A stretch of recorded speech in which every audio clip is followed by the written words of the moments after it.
Hi guys, welcome back to my channel. On today's Explains episode, we're talking all about okra. We're going to talk about what is an okra, the economic value, and the health benefit of eating okra, as well as how to choose, clean, and store okra at home.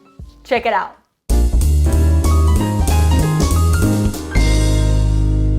Honey friend, this is Erica right here. I'm a Taiwanese citizen currently living in America. Cooking and traveling is my passion, so I'm here to share with you my favorite Asian recipes. On top of that, I also make videos talking about food knowledge and a history background of the dish on this channel. So if that interests you, please subscribe and keep watching.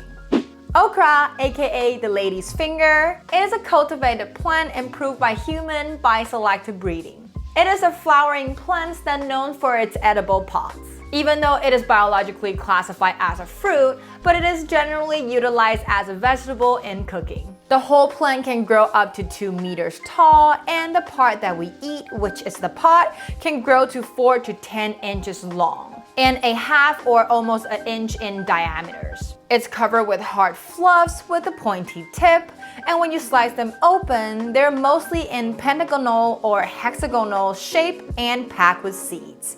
Okra is normally sown in spring or autumn, and the peak production season is around May to August. According to the research, most primitive form of okra and its wild relatives are found in Africa, most likely from the Ethiopia area. Even though the origin of okra still remain unclear, okra has now been widely cultivated in the tropical and the subtropical regions all around the world.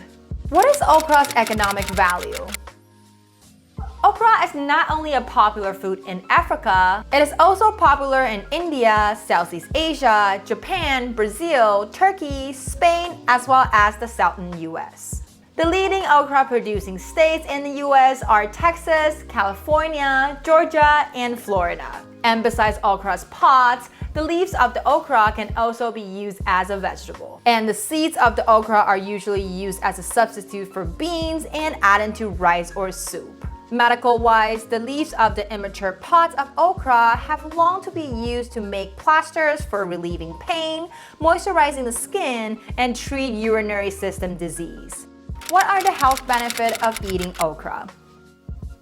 Okra is low in calorie and carbs, and it also contains protein and fiber, which is very rare in fruits. Okra is also an excellent source of vitamin C and K1, which vitamin C contributes to your overall immune function. Vitamin K1 are known for its role of blood clotting. Okra is also rich in antioxidants, which may reduce your risk of serious disease and prevent inflammation. Animal research suggests that okra may bind to cholesterol in your guts and lower blood cholesterol levels. Even though more human research is needed, okra contains a protein called lectin, which is being studied for its role in cancer prevention and treatment. Eating okra has been linked to blood sugar control and may also help pregnant women to meet their daily folate needs. Now, how do we choose okra in the supermarket? The 3 ways to identify a fresh okra. The first one is to look at size and look. Okra's pod can grow up to 10 inches tall, but in most cases, the bigger the okra, the more fibery and bitter it might taste. Pick the okra that is no longer than 4 inches in size, and of course we want to look for the okra with no damage on the surface. The second tip is look at its fluff.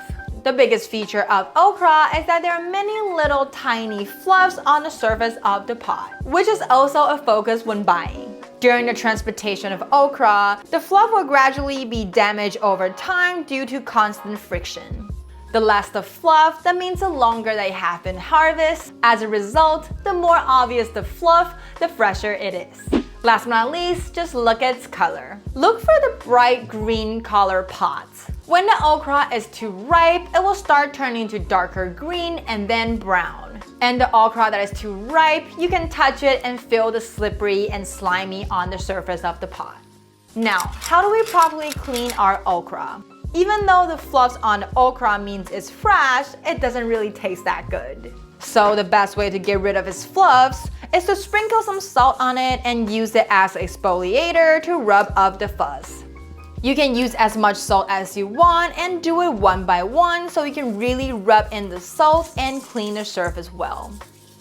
When that's done, just rinse it off with some water and dry it out before storing. There are 3 most common ways to use okra in your dish, which is a whole okra, you slice it, or blend it into soup. For the sliced okra, we'll get rid of its tip and bottom anyways, so just slice it as you would normally slice your cucumber. But if you're cooking your okra in whole or blend it into soup, there will be one more step that you need to do. Look at the cap of the okra. This part is actually more fibery than the rest of the plant, so we want to get rid of it. But if you chop them off straight, during the cooking process, the mucilage may leak out and lose its nutritional value. So what we want to do is peel up the surface of the cap like slicing an apple skin and then cut off the tip only.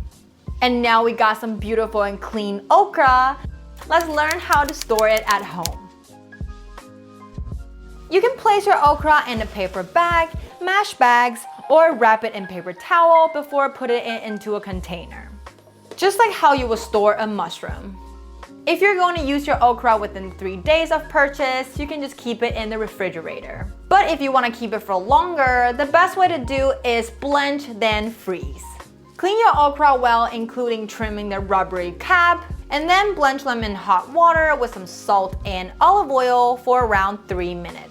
When the time's up, cool the pots quickly in ice water and then dry it and store it in your freezer. If you're using a container, just try to fill up the whole container with the okra. And if you're using a plastic bag, try to vacuum seal it, but leave a little bit of air inside. Because if there's no air at all, during the freezing process, it might crush your pot open.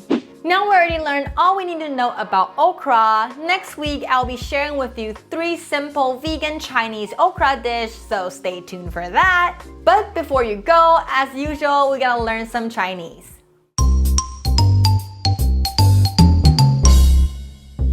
The word of the day today is 秋葵, okra.